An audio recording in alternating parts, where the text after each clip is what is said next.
You just bought something you didn't need. Again? Maybe it was a coffee, a pair of shoes, a subscription you'll forget about in 3 months. You told yourself you'd save this month. You told yourself last month too. But here you are, watching your bank account drain while your closet fills with things you'll use once. This isn't a personality flaw. This isn't laziness. This is your brain doing exactly what it was designed to do 50,000 years ago. Your ancestors didn't have bank accounts. They didn't have savings goals or retirement plans. They had one financial strategy and it kept them alive for 200,000 years. Spend everything immediately. Because in their world, saving was suicide. Imagine you're standing on the African savannah 70,000 years ago. You just killed an antelope. It's more meat than you can eat in one sitting. Do you save it for later? No, you can't. There's no refrigerator, there's no freezer, there's no way to preserve it. In 12 hours, that meat will rot. In 24 hours, it will kill you. But right now, in this moment, you have abundance. So what do? You eat until you can't move. You gorge yourself. You consume every calorie you can possibly fit into your stomach because your body knows something your conscious mind doesn't. Scarcity is coming. It always comes. And when it does, the humans who stored fat survive. The humans who saved their appetite die. This is called the feast or famine cycle. And it wasn't occasional. It was life. For the vast majority of human history, your ancestors oscillated between two states: overwhelming abundance that lasted hours and brutal scarcity that lasted weeks.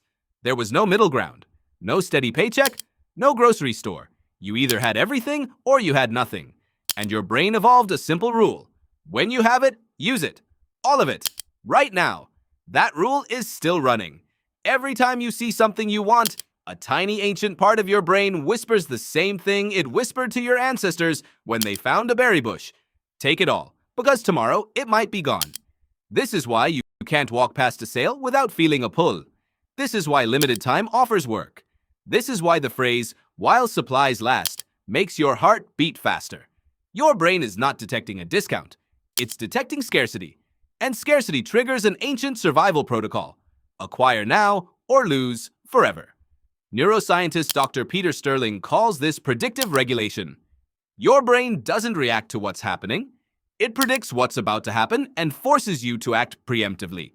When it sees abundance, it predicts famine. When it sees availability, it predicts scarcity. And it compels you to spend, to consume, to acquire. Because for 200,000 years, the humans who hesitated starved. But here's the twist. The system that kept your ancestors alive is now bankrupting you. Because the world changed, scarcity disappeared, and your brain never got the memo. Walk into any store right now. The shelves are full. Walk in tomorrow. They'll still be full. Walk in next month. Still full. That jacket you want, it will be there next week. Those shoes, they'll be there next year. But your brain doesn't believe that. It can't. Because for 99% of human existence, that was never true. Behavioral economist Dr. George Lowenstein studied this exact phenomenon. He called it the hot-cold empathy gap. When you see something you want, your brain enters a hot state.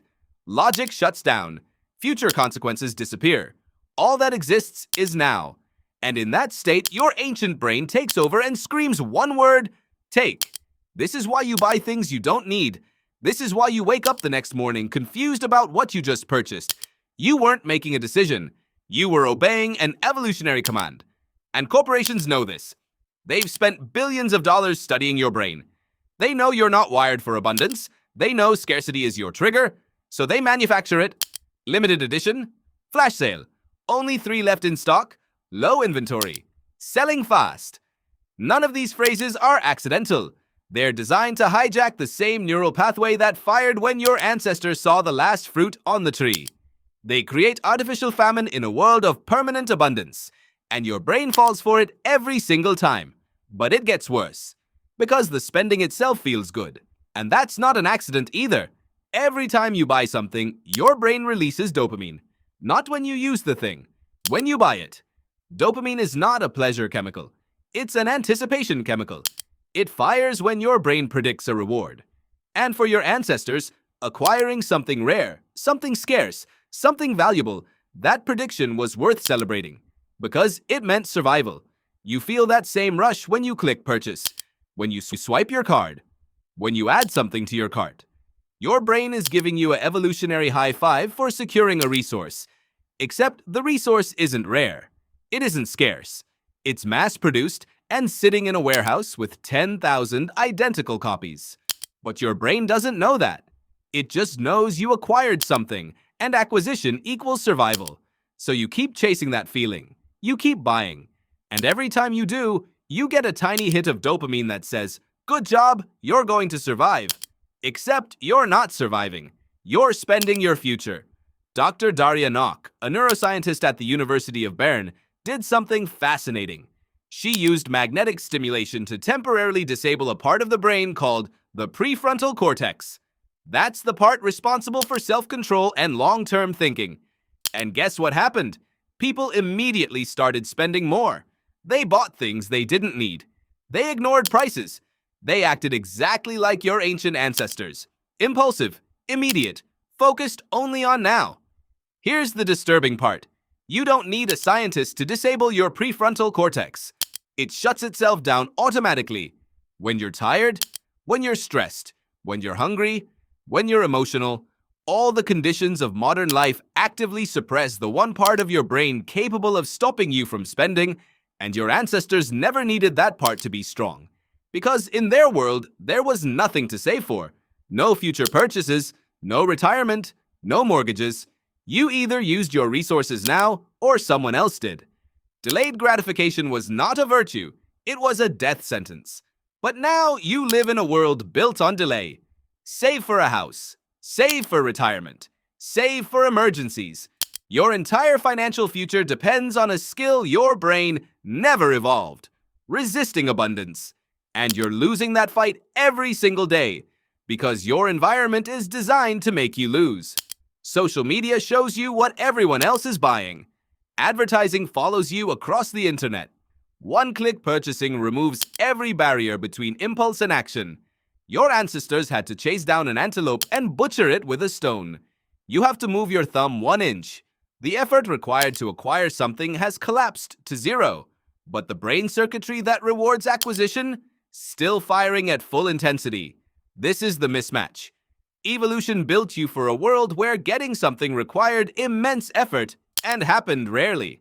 Now you live in a world where getting something requires zero effort and happens constantly.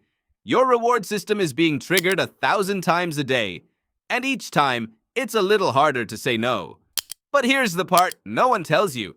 Greed isn't the problem. Greed is just hunger in disguise. Anthropologist Dr. James Sussman spent decades studying the Jew/Huanzi people, one of the last hunter-gatherer societies on Earth. And he found something shocking. They don't accumulate. They don't hoard. They don't save. Not because they're more enlightened, because they don't need to. They trust abundance. They know food will come again. They've seen it come for 50,000 years. You don't trust abundance because you're not greedy. You're scared. Your brain thinks resources are scarce, so it hoards. You can't rewire evolution, but you can trick your brain. Save money immediately when paid. Let your brain feel the acquisition. You secured future you. Delete shopping apps. Remove saved cards. Make buying annoying again. Your ancestors walked miles for food. You should walk to another room for your wallet. Wait 72 hours before buying anything non-essential. Your prefrontal cortex will cool down. The voice screaming, "Take!" will quiet. Redefine abundance. Your ancestors knew it wasn't about stuff. It was about tribe, safety, and people who'd share when you had nothing. You're chasing objects because you're missing people. Buying things because you're missing meaning. You just bought something you didn't need again. But now you know why. It's not weakness, it's wiring. Your brain isn't broken. It's just trying to survive a world it was never built for. If this changed the way you see things, the next video in the description will break your brain even further.